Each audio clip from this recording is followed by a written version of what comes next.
Since antigen test for COVID-19 came up, so let me tell you what is the principle behind it. This is the general idea. So we're going to have an antibody which is affixed to a solid phase, and this antibody can bind a particular antigen. Actually, it binds an epitope of the particular antigen, which is designated with red right here.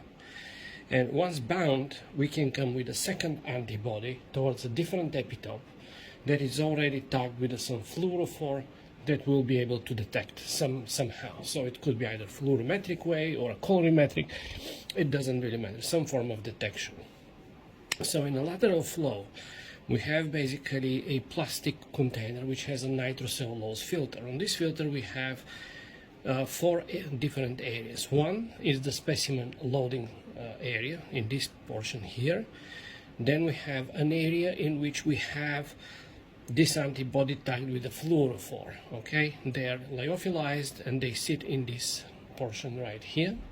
And then we have two bands. One is the analyte band and the other one is the control band. So what's going to happen is we're going to load our sample, and because the nitrocellulose is a dry filter, okay, it will initiate a flow by capillary tension, so the specimen is going to move to the right. Once it will enter this area, we are going to create antigen-antibody complex.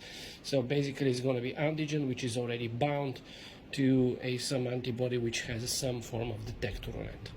And as the flow continues to the right, okay, this antigen-antibody complex will be additionally fixed by this antibody on the analyte. So in this area will be fully saturated with this antibody, and as the flow continues towards the control will have anti-human antibody, in which case the solid phase antibody will bind the Fc fragment of the antibody which already has some fluorophore.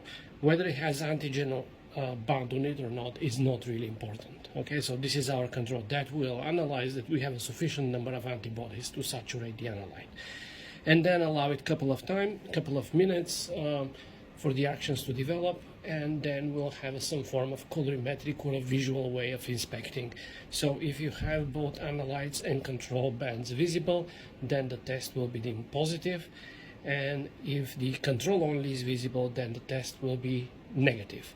So now in this antigen can be the spike protein or can be actually an intact virion right here, and the specimen here will be a nasal swab.